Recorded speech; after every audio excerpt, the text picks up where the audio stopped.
اور وزیر مواصلات عبدل علیم خان نے گڈز ٹرانسپورٹرز کے وفد کو پیر کو اسلام آباد بلا لیا ہے۔ یقین دہانی کرا دی گئی ہے کہ گڈز ٹرانسپورٹرز کے جائز مطالبات فوری مانے جائیں گے۔ مزید جانتے ہیں ڈان نیوز کے نمائندے طاہر شرانی سے۔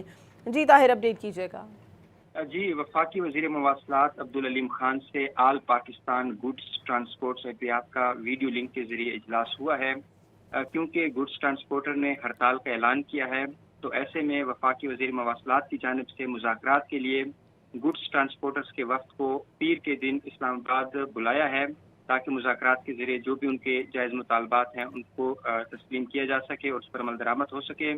Excel load, S R O, motorways پر گاڑیوں کے مسائل اور دیگر امور پر تفصیلی بات چیت ہوئی ہے۔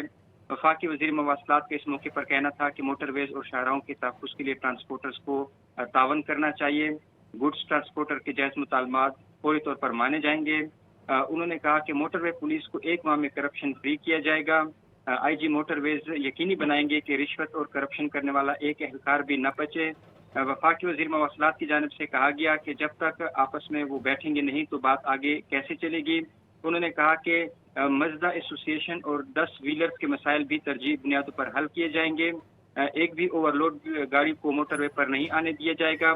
انہوں نے کہا کہ ایکسل لوڈ پالیسی پر آج ہی سے عمل درآمد کیا جائے گا۔ کالی بھیڑوں کو نکال باہر کریں گے اور گڈز ٹرانسپورٹر انتہائی اقدام کی طرف نہ جائیں۔ انہوں نے یہ مشورہ دیا اور کہا کہ ملکی مفاد کا خیال رکھا جائے۔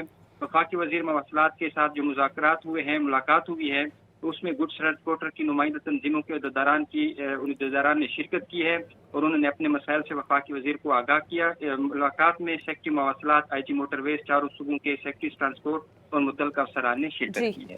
جی، بہت شکریہ طاہر شرانی۔